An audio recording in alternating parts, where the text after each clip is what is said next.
What's next? What do we got? Okay, speaking of Elon Musk, Tesla. Yeah. Tesla settled a racial discrimination lawsuit by a black female employee who claimed a manager at one of the plants in California sometimes greeted workers by saying, "Welcome to the plantation" or "Welcome to the slave house." Um, Jesus. so they settled. Terms were not disclosed, but it's been ongoing for a number of years. And I feel like there have been a couple of these suits against Tesla. There was Yeah. one racial discrimination lawsuit that I forget when this was, but it was like they were going for billions of dollars. Did you hear about this? No, I mean, people always say stuff like that. They do. Okay. Um, And then I think it was God, this sorry. is it. Did I cut you off there? I'm sorry. No, I'm just searching. I'm searching to see. Oh yeah, McDonald's, a $10 billion racial discrimination lawsuit against McDonald's may proceed to trial. This was in December. Yeah, I mean, you get some old school attorneys who just sometimes put the number in to get press type of thing. And I guess it still works a little bit, but like sometimes judges don't love that. They're like, you weren't going to win $10 billion. Like, why'd you do that type of thing? It's a Right. little risky. Like you can get sanctioned, especially if you get like a younger judge, like a new school judge who's like, yeah, the most you could have won on this is like $800,000. So why did you write 10 billion? And like you can get in a little bit of trouble sometimes, but the older attorneys, they don't care.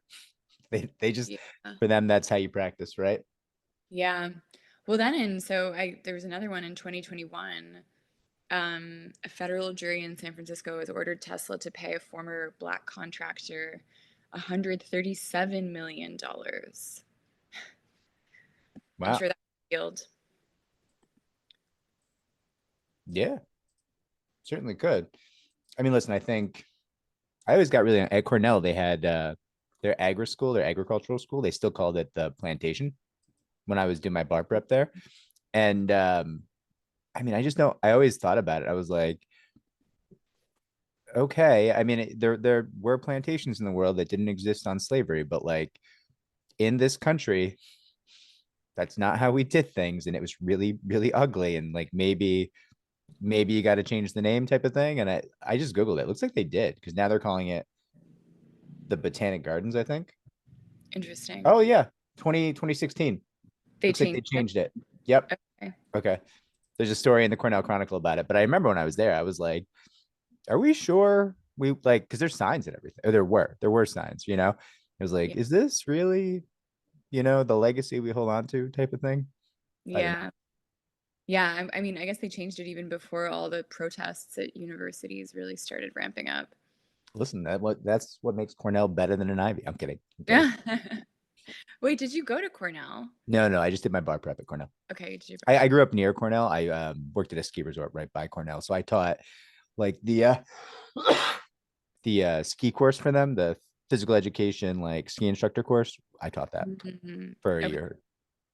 What, you're a big skier, right? Yeah, I mean, I'm not like amazed or anything, but I worked as a ski instructor and stuff like that. Are there slopes? Do you have favorite slopes? I know I do. East Coast is very different from West Coast. Do you go to the West Coast to ski? Because I know it's I, just I used to. I usually used to go to Utah and okay. Jackson Hole. Um, I live right by Killington, and right by I'm being loose with that term because I don't want to lead anyone here. But no, I tend to go to Europe. I tend to go to Um, the French Alps, and it's pretty amazing. It's a lot cheaper than going out west, bizarrely. yeah. Oh God, it's so expensive to go out west. Yeah, I know. Aspen and Sun Valley is where my boyfriend is from, and Oh, beautiful. I mean, you yeah. can spend 10 days for two skiing in Europe for like 4,500 and Oh, that's like still five-star hotel, airport transfer. that's like the cost of 5 nights Yeah, in Sun Valley. I know. And the Yeah, food is like much better in Europe, I think. And I don't know. so much better. Yeah. And you get the I think overnight flight. It's very convenient. I just think Europe. I'm looking into I don't know if I told you this. I'm looking into getting my German citizenship through my mom, who's German. Oh, But wow. there are a million different bureaucratic hurdles and Ooh. documentation and but just to have that EU citizenship feels comforting. I was bummed when the UK pulled out of the EU because I'm still a Canadian citizen. I'm a dual citizen. Yeah. And I had some ability to work in the EU under my Canadian through the UK like pipeline there. Mm. Um, which was always something I was like, I could do that or whatever. But Portugal is still cool with the remote work now. I think I might just spend July in Portugal again. Like it was such a great time. I really enjoyed myself.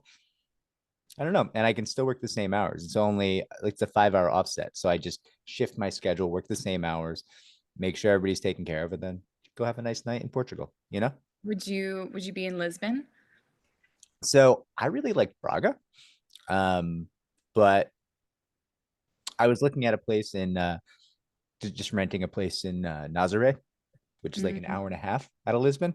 Do you Or surf? no,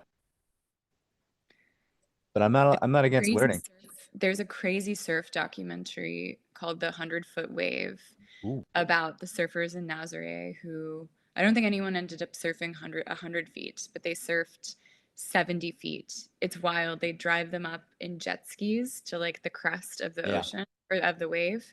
And then it's kind of like a suicide mission, but they love, I think once you get, and it's the same with skiing too, where once you get your brain gets accustomed to that thrill Yeah. and you you are you just need more and more of it. But yeah, Nazaré, I never made it out there when I was in Portugal, but it seems beautiful. You should do that. Yeah. I mean, the place I was looking at overlooks the water. I think I get to watch the surfers. It's got like a kitchen, like an outdoor kitchen on a terrace. I was Mm. like, this is where I want to spend my July. Um, it's cool. To your point about getting comfortable with skiing, back in February, I was skiing with a guy and he really took me off guard. He was like, I'm having a real fear of heights. And I was Mm. like, but your feet are on the ground. Mm. You're on the mountain. This is the Yeah, you're ground. not dangling from Yeah, you're anything. not dangling. Like you're not like on top of a building. You're on the ground. He was like, no, I can see out into the valley. It's such a far fall. I'm like, yeah, but like look at the ground in front of you. Like Yeah. you couldn't get to the valley. Like you couldn't fall, like it was just a weird, like his brain hadn't like registered. I am on the ground. Just because I'm moving Mm. fast sometimes, I'm still on the ground, right? Like, I don't That's know. so interesting. Yeah, I feel like it doesn't make rational sense, but I understand when you're at the top of a really steep mountain, you feel like you could fall, like falling would entail kind of flying down the mountain in a way that is dangerous. But it's true. It's like your body, there's gravity still exists, so your body Yeah. will always like fall back to any slope or mountain.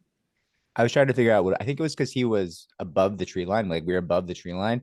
So there was no, like most US resorts, most, not all, you get off the lift and you're still like, there's trees and stuff. Like you're in something almost. You're in like a forest or whatever. Above the tree line, you look out, just space, I guess, was his perspective. I don't know. It was interesting. That is interesting.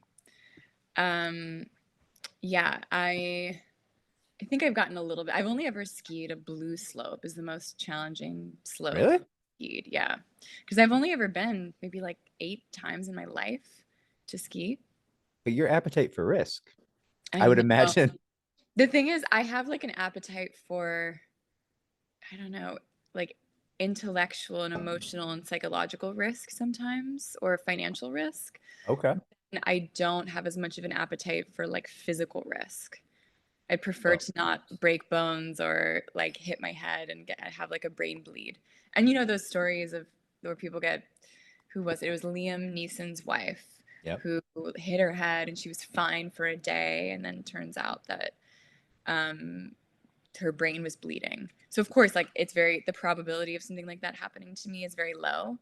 But I still get nervous. I'm like, I don't want to do anything that jeopardizes my body because I don't know. I feel like my mind can take it sometimes more than my body can. I don't know That what seems remarkably rational. I don't know what that says, but yeah. All right. Look at Um, that. Okay, so next story, Boeing. Um, I thought this was interesting, this headline, because I've worked with Boeing whistleblower lawyers before and just know a bit about what's been happening there. And this headline was Boeing sets new values after brutal employee feedback. And there was some internal survey about how Boeing, I mean, no shock here, but Boeing employees don't trust senior leadership. And there's a new CEO who's talking about improving the culture, and but I don't know how much of that is lip service or if he's actually going to like change up the staff. Because I think if your management layer has been operating in such a way for a long time, it's kind of like how people can change, I think, but only to an extent if they've been programmed and operating in a certain way for such a long time. So they'd almost have to get rid of an entire layer of management, because I don't know if you can train away from, like, if your mentality is like rush through the assembly line and Yeah. retaliate against people who report safety issues, like, do you suddenly turn into a different person who doesn't do those things? I don't think you do. Like, I Yeah. think that organization needs a rebuild from the ground up, and they're never going to let it fail. But because we need an aerospace industry, Yeah. but I don't know how they're going to fix it. You know? Right. I think they would just have to remove people, but I don't know if they will. Yeah, top down, I guess. Clear And everything out. because the CEO is new, but he probably kept like the executive layer. Yeah, slow transition. Would you? By the way, I'm getting a procedure done to fix the cough. Everybody, working on it. You are. Yep, yep. Good. I know. Hopefully How July. long have you had this cough? Getting If you worse don't, for like 3 years now. uh, Yeah, it's is disaster. it worse at certain times of the day or in certain moments? Yeah, so like certain things trigger it. It's like an acid reflux cough. So That's not fun, Vince. It what? probably that's not fun. It No, probably not at makes all. your throat sore too. It does. Yeah. Yeah. Um, Do you have I like would not. What? lozenges? Do you have lozenges? Ooh, okay. We're stocked up. Yeah. Would you feel safe answering a anonymous survey at Boeing? Honestly, no.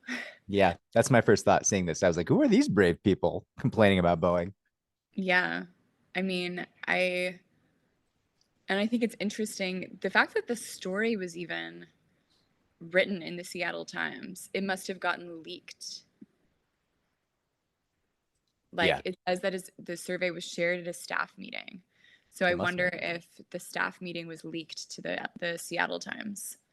Now it's like safer now, I think, that it's out in the public domain. Um, but also, yeah, I mean, especially after what happened last year with the two whistleblowers. But there is power in numbers. Like if tens of thousands of people are taking a survey and they're all saying the same thing, like there's power in that sheer number of people. Sure, absolutely. Unless you can identify a ringleader. Yeah, true. Oh, did you, speaking of that, I didn't add this to our list of stories, but there was an NLRB whistleblower who worked in the IT department who said that Doge had come into the NLRB. I actually wrote about this for my newsletter this week, for one of my newsletters. And that the Doge came in and was sending all of this NLRB data, union data, like who's the ringleader of union activity, who are the people who basically like what, like any kind of employment records that the NLRB possesses were being sent away from the servers. And then the guy reported it, that he was like, it's not protocol that this data would be sent away from the servers at such speed and such volume. And someone taped a note to his door with like basically threatening him. This was in the lawsuit, to the whistleblower lawsuit. And it like added all this information about where he lived and his private life. And then he claims that as he was walking his dog, a drone was flying overhead taking pictures of him. And that hasn't been corroborated, but that's what he suspects. So Yeah, it's interesting. I feel like Doge, I mean, it makes sense they would want that data. I know the NLRB hasn't always been the most, like, the various governmental labor agencies haven't been the most efficient in the world, but still they must have some data that, I don't know, is Doge and Elon Musk training AI off of that data, or are they keeping a database of names? I don't know. It just helps them understand workers more, I guess, so they can suppress them. That's my dark view of it. I think I'm a little skeptical on this one because they could have Yeah, FOIA requested all of that. interesting. Just my thought. Like none of that's going to be But confidential. wouldn't that have taken a really long time? 3 to 6 months. Yeah. Well, I guess if Doge can just come in and do it now, wouldn't they? Yeah, they can certainly do it. I mean, it's quicker, no doubt, but Yeah. they could have done it years ago. Yeah. Do you view that as suppression? Like they're using that information to suppress union organizations? Potentially, or to learn more about like how people are unionizing to suppress it. Like if there's data around successful union efforts, they probably want to study those and be like, this is how we can counteract those people potentially. Oof, my cough is bad today. I apologize. Do we No. have another story left? No, I think that's it. We covered it all. We did it quick today. All We right. Anything you want to add? Anything you're working no, on? well, if there are any questions from the audience down the line, I'd be happy to take. Ooh. All right. Sounds good. I will compile questions. I haven't seen any recently, but I'll renew that offer. Okay. All right. Good stuff. Well, all right. Always thrilling to film with you. Thanks. Everyone, if this was helpful, like, subscribe, comment down below, share our channel so it can grow, and check out the link to Ari's Substack in the doobie doo down below. Always working on very interesting stuff. All right. Okay. Thank you so much. Thanks, Vince. See you later. Have a great Take week. care, everybody. Have a good one.